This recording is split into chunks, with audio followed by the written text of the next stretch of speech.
Kiss Szalkai Dorottya vagyok, 13 éve dolgozom a Citibanknál.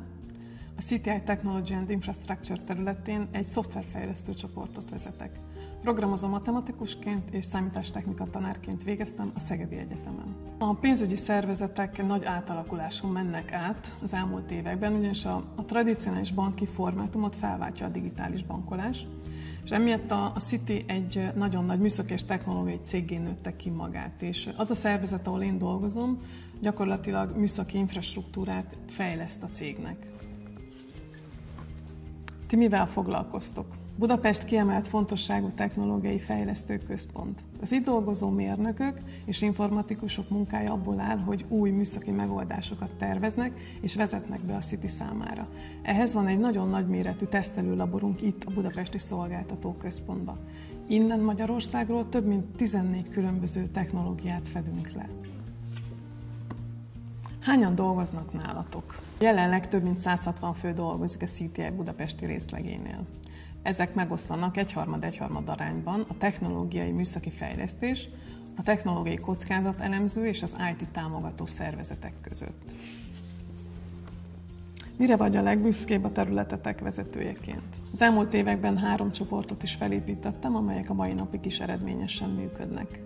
Személy szerint abban hiszek, hogy az érzelmi intelligencia nagyon fontos ahhoz, hogy csoportokat építsünk különböző típusú emberekből. És nem elég csak szakmailag megfognunk az embereket, hanem a szívüket kell megfogjuk, mert hogyha a szívüket beleadják, akkor abból valóban igazi ütős csoport válik. Ezért ez nagyon fontos egy vezetőnél, hogy rendelkezzen érzelmi intelligenciával.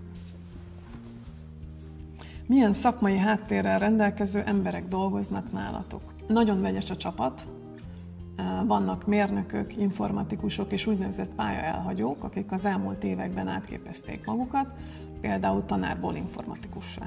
Legfőbb érték az ember, és ezért, hogyha valaki okos, kreatív, szeretne fejlődni, akkor a cég lehetővé teszi azt, hogy kipróbálhassa magát más szerepkörben, más feladatban, akár itthon, akár külföldön, és lehet, hogy kiderül, hogy egy HR-es kollégának nagyon nagy affinitása van az IT területre, akkor évek alatt átképezheti magát IT-sá, és egy pár év múlva már lehet, hogy informatikusként dolgozik egy másik részlegen. Az én közvetlen környezetemben is van erre jó példa. Az egyik kolléganőnk angol tanárból vált rendszermérnökké, és az évek alatt képezte át magát erre a területre, és a mai napig is a biztonságtechnikai területen dolgozik, mint rendszermérnök.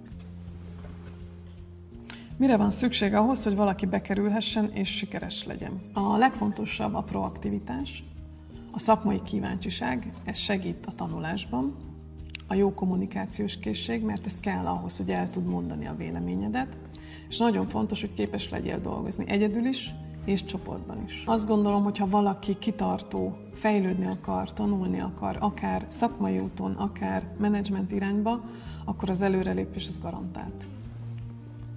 Hogy néz ki egy átlagos munkanap? Hála az égnek nincs átlagos munkanapunk, nagyon változatos projekteken dolgozunk, mindennapi kihívásokkal. Természetesen van emellett rengeteg meetingünk, megbeszélésünk, projektmeeting, műszaki megbeszélés, de ezek mentén is van idő a kollégákkal kávézni, beszélgetni, elmenni ebédelni. Tanulási, fejlődési, tréning lehetőségekről mit tudsz elmondani? A Citi nagyon sok lehetőséget kínál a tanulási programok terén. Személy szerint a munkában szerzett szakmai tapasztalatban hiszek. Ez akkor tud igazán jól működni, hogyha a kolléga és a menedzsere vagy a vezetője közös tervet készítenek az év elején, és ezt rendszeresen meg is nézik, hogy hogyan valósul meg.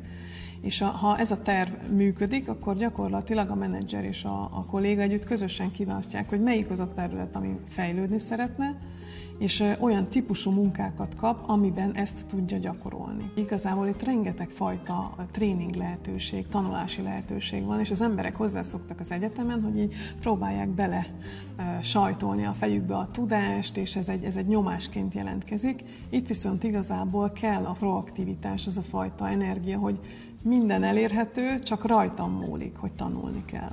Milyen karrier lehetőségek vannak nálatok?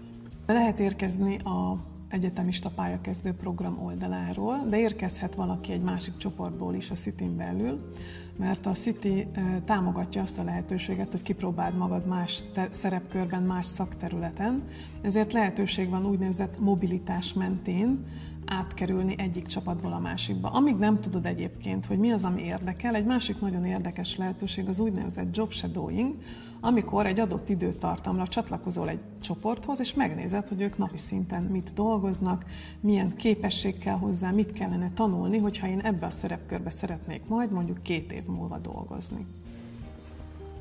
Milyen a hangulat? Nyílt kommunikáción alapuló hangulat van. Itt nyugodtan felteheted a kérdéseidet és az ötleteidet megoszthatod, mert senki nem fog kinevetni, sőt, inkább mindenki támogat, hogy mondd el a véleményedet. A vezetők könnyen megközelíthetők, nem zárkóznak be a kalickáikba. Igazi emberközpontú itt a kommunikáció. Nagyon alacsony a fluktuáció, de ha mégis valaki úgy döntene, hogy kipróbálna magát egy másik cégnél, mégis az a valóság, hogy nagyon sokan visszajönnek. Mit tesztek a közösségépítésért? A Cityben nagyon sok közösségi program van. A személyes kedvencem a Lányok Napja. 6. éve veszünk ebben a programsorozatban részt, és egy napra vendégül látunk középiskolás lányokat 13 évestől 18 éves korig. A program célja, hogy segítsük a lányok pályaorientációját, hogy minél többen válasszák karrierül a műszaki pályát. Ezen a napon nagyon sok kolléga segít nekem, átlagosan 40 fő, aki részt vesz, aki szívesen bemutatja saját munkakörét, szakterületét és válaszol a lányok kérdéseire. A délután folyamán a lányok kipróbálhatják magukat különböző IT-s munkakörökben, hogy ott mit csinálnak napi szinten az emberek. Ez a programsorozat nagyon motiválja és lelkesíti a kollégákat is, mert olyan véleményeket kapunk a lányoktól, amit el sem tudtunk volna korábban képzelni. Az egyik lány például odajött hozzám, és azt mondta, hogy én csak azért jöttem el erre a rendezvényre, mert igazoljátok a mai napomat. És amúgy sem akarok tovább tanulni.